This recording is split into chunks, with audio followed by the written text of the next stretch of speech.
How is ETH Denver going so far? Oh. How are you guys doing? How is Denver going so far? Very good, very good, very good. See some energy. So many strangers here that I don't know. But anyway, awesome guys. Glad to be here and glad that we're speaking about snaps, MetaMask, Web3 culture, where we see the future and why we need the community inside this ecosystem. So the agenda, obviously it's 20 minutes and this is an interactive session. So if anybody of you has any question during the talk, feel free to raise your hand. I'm not seeing very well, but I will just do like that. Cool. I want to speak about why Web3 matter. So this is a product agnostic talk. Why we need developers in the community building. Why we need to have a transparent, basically a transparent solution and permissionless solution. Then we speak about MetaMask, the platform itself, which kind of developer tooling we are offering today. Obviously, we're speaking about snaps. That's a core of our bounty at ETH Denver this year. We actually I hope how many of you guys are working and submitting some solution or bounty. Then we quickly run through what's the developer ecosystem look like. How many of you guys know MetaMask snaps? Hey, very good, very good. Okay, I see some hands in the back. It's great to see you. But so why Web3 matters, right? I don't wanna, these are slides and we can share the slide afterwards, but we all know that the Web3 ecosystem, when everything is free, we are our own products. We have centralized services. We get tracked by specific and different solutions. We don't get our user, we don't have our really access on what we can do and cannot do, and we are literally the product, and this cannot work anymore. And obviously everything is growing, and we are also experiencing some sort of decline. That's why we are in the Web3 ecosystem. That's why we're building solutions that are fully permissionless. So we wrote 5 principles, right? And I don't know if anybody has more principles, feel free to shout those out. But I think first, we need to have user-owned accounts. So the end user need to have full control on their assets, on their identity. I think this is a principle that we should really write in set in stones. And when we build something, we need to think about this. Second one, accessible interface. Everything needs to be comprehensible and modifiable, and you will see also on snaps that every transaction that is happening and every access request that's happening, you are, the end user, is fully aware of what's happening, even when you connect with your Wi-Fi. Explicit request, user control is highest priority, right? We need to understand when you're sharing your account information, when you have access to your funds, and any solution out there need to have those specific requests and need to be transparent, right? Revocable permissions, I think this is a must-on, so the user is really in full control, right? So anything that has to do with managing their request and not just in the extension or wallet space, right? In any solution out there. And today, not all the time we are actually aware about what we are connected with, and we even don't know sometimes how we can log off and completely log off from a platform. Share progressively, so this is basically we need to have a way that the community is taking what we're building, the community is owning what they're building, and is actually moving forward. Today I'm seeing every week new wallets, but are we actually building and moving forward in our ecosystem with new features, with something that we can progressively build? So, resuming, building sustainable regenerative solution, right? We need to build for community and for a fully interoperability ecosystem. We need to build for utility. So we need to start making things that actually people love. And I think this UX is a very big part of it. And we also kick off last year our first UX hackathon. And this is actually not just specific to snaps, but I think end users and Web2 UX designer need to have a thought about how actually people are onboarding. built for social trust and attestation, and built for extensibility. So I want to also like speak about the extensibility a little bit more, but people need to be able, and developers in the ecosystem user need to be able to continuing and furthering add extensions or add a function to whatever they are using, right? And I think this is also what matters and what users are searching today. So obviously, MetaMask is providing a consensual transactional layer for the web, allowing new ethical business models. 30 million active users, we already know that, but we always build more extensible and universal wallet features, client-side APIs, so cross-platform, because obviously, how many of you guys have MetaMask wallet today? Because not everybody know about it. Cool. Obviously, we are in ETH Denver, so hopefully some people know about this. Desktop shared, and also integration with new other wallets. So we're coming to actually the main point. So what is MetaMask, or what developer tooling we are providing? We have three big verticals today. And sometimes when you hear about those, like we are always maybe speaking about Snaps or DApp API, but those are the three: DApp API, Mobile SDK, and Snaps. Today I will concentrate on Snaps, but if anybody is also will be in GDC, we will see a bunch of stuff on Mobile SDK where actually game developer can implement natively MetaMask inside their games. So, Snaps.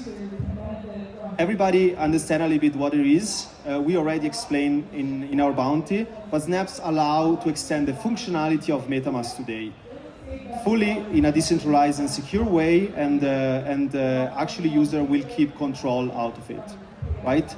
And I think this is something that is not just a project; it's a very community-driven. A very community-driven like campaign, and Snaps are literally like the next big wave of innovation into like the Web3, not just wallet ecosystem, but in our ecosystem.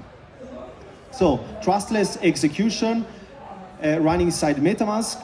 Right now they're acting as a separate dApp, but in the future will be directly in our extension. Zero permission by default. This is basically line up with our second big principle. That means that you, as end users or as developer now building your Snap with Flask, that's what's supported today, you will see basically every access that you get to the extension. So network access, this access, specific things like even Wi-Fi access. So interoperability means also like the Snap can have its own API and can interact with specific other API, like similar we saw like push notification and other API. And it's not just Snaps exclusive. I think that's important to understand. This is how it looks like.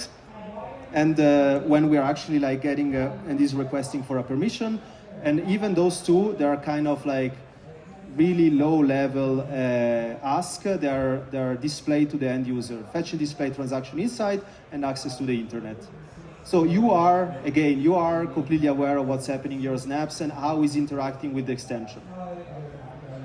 So how the Snaps works, for anybody that still didn't start building and targeting our bounty, a Snap is literally an NPM package. You have a source code, you have manifest and a package.json. And at the end of the slides, we have also a cool QR code with also a monorepo Snap attached, and you will see all this file around that. So all these three files in a single JavaScript file and push to NPM. And we're getting to the next slide, how we are distributing the Snap. So we publish to npm.js.io. You deploy a dApp to invite users to install the Snap, and basically you can, different user can directly get your Snap connecting and installing. Fourth, after installation, Snaps appear in Snap menu under setting. So this, what you see here on the left, is basically like on setting in Flask, you see all your Snap installed and when are active or deactivated. And obviously like other dApps can use your Snap too. I think like this is also like the big part, right? This is a community build Snap for the community. So speaking about use case, what actually a Snap can do that our extension doesn't do. So this is like, when we started building this, like everybody came with like different pain points on what can we do? Can we actually use Bitcoin? We know, everybody know that MetaMask is a EVM compatible wallet, but how about like non-EVM extensions, right? And this is one big use case. So non-EVM compatible snaps, like think about a BTC snap or a Filecoin snap. And today, actually, you can send transaction on MetaMask on Bitcoin using and activating the BTC snap. There are a bunch of those, and EVM extensions is one part of the big use cases. I'm super interested in identity, in communication. Think about also notification snap that natively are notifying by you by an event that triggers. Think about back in our previous event, like in Amsterdam. Our team built like a on-chain arbitrage boat. That was super cool. Hopefully, like we can get it back. But those are literally like different use case. And yeah, like think about also like MPC snaps, account recovery with obviously non-email, account recovering directly on chain. That's super cool. And actually the use case are endless. So an ever-growing API. Today we're displaying costume dialogues. We can notify users. You can store and manage data. Think about the IPFS, the Filecoin snap. And we have a bunch of also like repo that we can show after with this resource hub that we built for you for Denver. Derivative arbitrary entropy, populate pre-transaction, and schedule active action with cron jobs. And obviously, like this is just the beginning. There are a bunch of things like UX extension directly, yeah, quite excited about that. So why is this important? This is a general thing, but we need to understand why the community will play a really big role today. So everybody knows this, right? It's an iPhone. There are different apps in our device today. And around 4.5 million, and probably more like in 2022, yeah, there are apps in our Apple Store. And how many of those apps are actually built by Apple? I don't know, shoot like I don't know, 10%? How many of those apps are actually built by Apple? 10%, 5%, 1%, 0.1%? No one is raising their hands. 0.1%? Yeah, something like that. So the crazy thing is that it's not just 0.1%. 0.01% are actually made by Apple. So let's go actually in another platform, Google Chrome. How many extensions are actually around? 130,000, right? 2021. How many actually are spinned by actually Google? Again, 0.01%. Beautiful Windows. I don't want to like, nobody knows how many, but obviously like a tiny of those is driven by Microsoft. Actually, this is the favorite one. And what's funny about this is not even built by Microsoft. So yeah, so you know, innovation is not just about like the companies building it, but it's also about like the communities around and building those around those platforms, right? Cool. So let's go actually go back. That I see I have 5 minutes. So today those are like wallet. I don't know if you remember this device, Simon, back in the days. Today, as I said before, like we're building multiple Simons, right? We're building like multiple wallets with the same functionality. We're not actually moving forward. That's why we want to take from our Simon to actually our iPhone, right? Full of like application built by our community. So again, this is a door for innovation. And we, as mentioned before, we don't want to be the blockers. And the community is literally limitless. We want to have the community building basically whatever they need, and being part of actually this movement, extending the functionality of what MetaMask is today.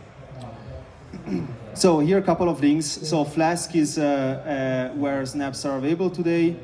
That's basically the Canary build, similar to the staging version of what a web is today. And also the Snaps website for you to check out. I added here, I don't know if we have time actually to show you, like this is a StarkNet snap that we presented a couple of weeks ago at the Starkware session. and you can literally interact with, basically with Starknet with MetaMask. It's not a non-EVM compatible snap. I can show you quickly what, I actually have the other one that is quite cool, the Bitcoin Snap. This is, as mentioned before, you can interact with Bitcoin directly, and we will send out probably those slides afterwards. See, we have 3 minutes. I really want to get some question around this. Transaction inside Snap is actually quite cool. You should check this out. We added here some developer resources that also some teams scanned before in the morning when we were mentoring. But check this out, scan this QR code, because this is like a list of resources from our colleagues with not just the mono repo that you want to build, but also like a bunch of like pre-built examples of snaps. Everybody scan this code. Starknet Snap, transaction inside Snap, and be sure that you subscribe to our MetaMask dev. That is basically the developer Twitter, a little bit more focused on developer insights. Our developer ecosystem, super quick. So a couple of months ago, we launched the MetaMask Grants DAO. So anybody that is building not just a Snap in a hackathon is able to send a proposal. This is a employee-led DAO. And the cool stuff about this is that we want to support developers not just on what they're building, but also like to further build, and not just snaps, right? Anything that you think about that makes sense. Developer ecosystem, last year we literally throw different hacker houses. We're part of different hackathons, and not just like ETH Denver, like we were very active in the ecosystem like hackathon. And obviously it's a great honor to be back at ETH Denver again. Developer activation, as I mentioned before, we don't just do like hacker houses or hackathon, but we also throw specific dedicated developer events where we show developer how to build not just naps in particular, but also like invite different like external speakers in our workshop and panels. Cool, awesome.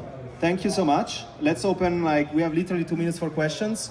And I also like suggest, any question that you guys have. Here are a bunch of colleagues that will be around also during our hackathon, those days. And anything, we are always like at the table there. Anything that there is, like, feel free to like to DM, reach out. We have a consensus Discord, Snaps Dev, and also we have our MetaMask and Infura channel in our Spork Discord. Cool. Any question out there?